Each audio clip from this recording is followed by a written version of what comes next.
Thank you all for tuning in. The operation for change, right? We already know that Jerry Jones runs and operates the Dallas Cowboys, and it could be possible that Jerry Jones might look for another head coach. That's in the making. However, we must do our due diligence and look at every coach that we can see and just learn and evaluate them.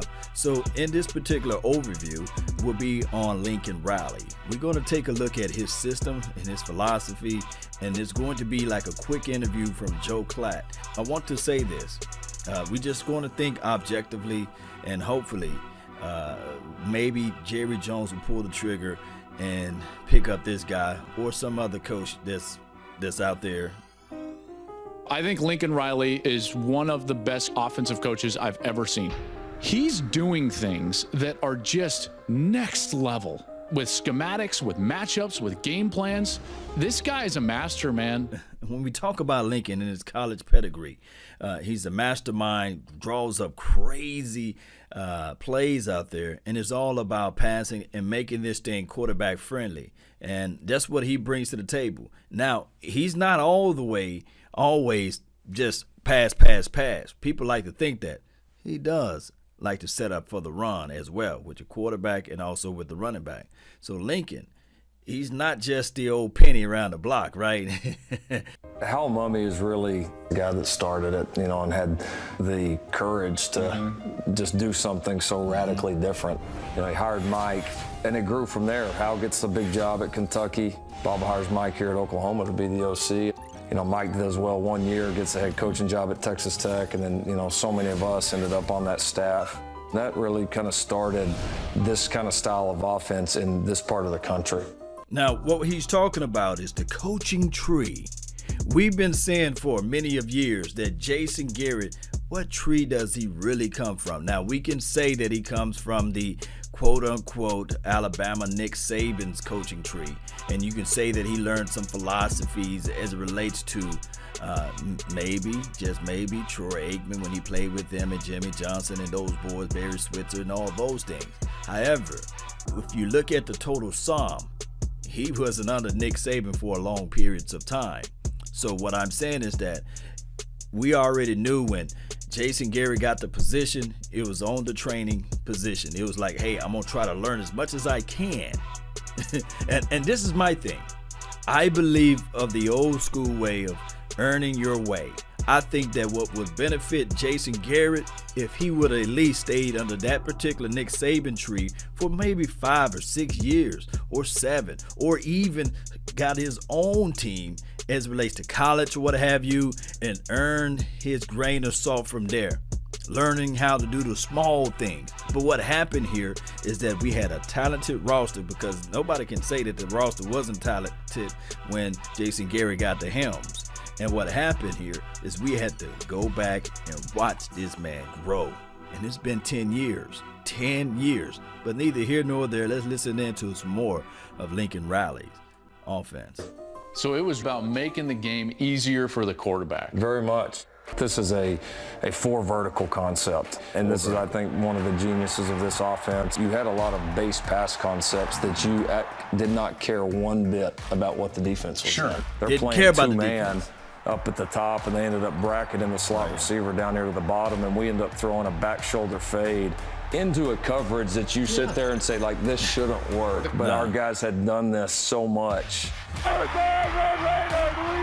Yeah. We would literally have days of practice where we would only call this play. No. Our guys get frustrated. Defense knows what's coming, and you're expected to just execute it. And at the time, I got to be honest, I thought it was a little crazy. But what it created was a sense of any situation, especially the big situations, we were going to find a way to execute it.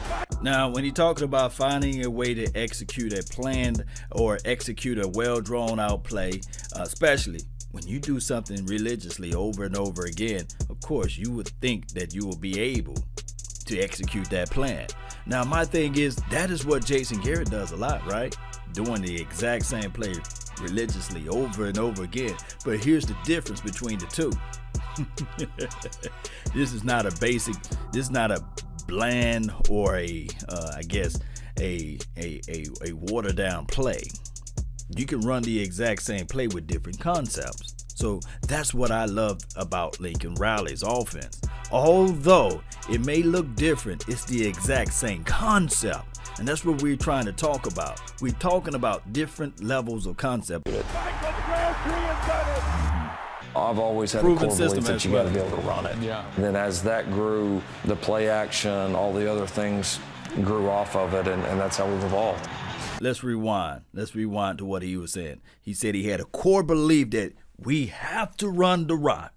Run, set up the play action, what have you. And then on top of that, if you run it, if you're not able to get the yardage from your quarterback or running back, you can always switch to 2 in this particular offense. And that's what I love. Let's listen to what he had to say. I've always had a core belief that you got to be able to run it. Yeah. And then as that grew, the play action, all the other things RPO, grew off of it, and that's how we've evolved.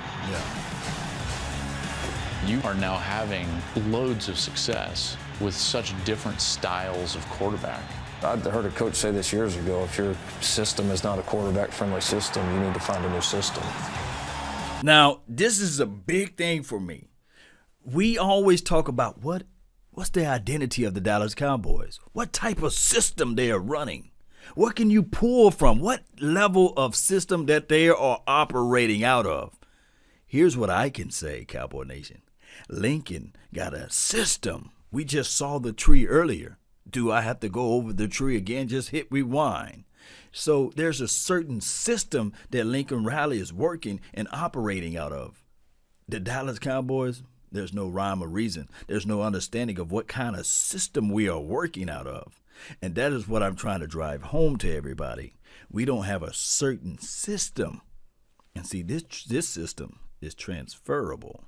Meaning that you've seen one quarterback do it, you've seen another quarterback do it, you've seen one quarterback that was thrusted into the system without a full season, without a full off season, what have you, and he is still thriving. And I do know that this is on a collegiate level. Don't get me wrong, though.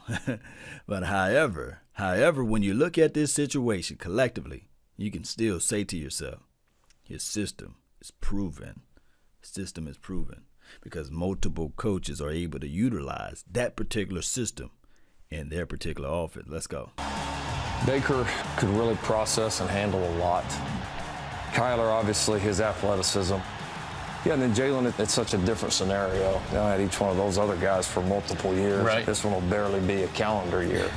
If I compare them all, there is far more similarities. Really? You know, they got to be tough. They got to be winners. I like guys that have a little bit of a chip on their shoulder, an edge about them, and those guys have all fit that bill. Yes, indeed. So I love the fact that he said he liked the people or the players with the chip on their shoulder. And I can tell you, there's a lot of chips on our shoulder.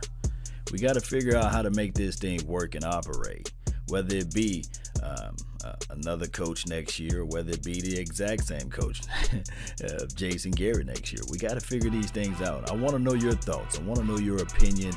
To me personally, Urban Meyer is a good guy too. I like what I'm seeing out of Lincoln Riley, but I'm going to continue to do my homework and do my understanding of my due diligence of actually finding that right person. And this is only lofty dreams, because remember, this is all in the hands of Jerry Wayne Jones. This is the Joneses. This is the Dallas Joneses. I don't think they are the Cowboys anymore, right?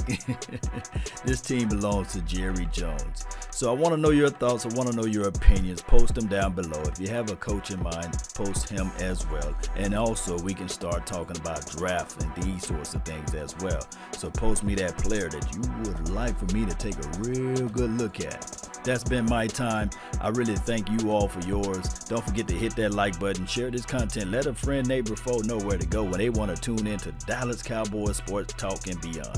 Let's go. And remember, you're listening to nothing but the best. Salute.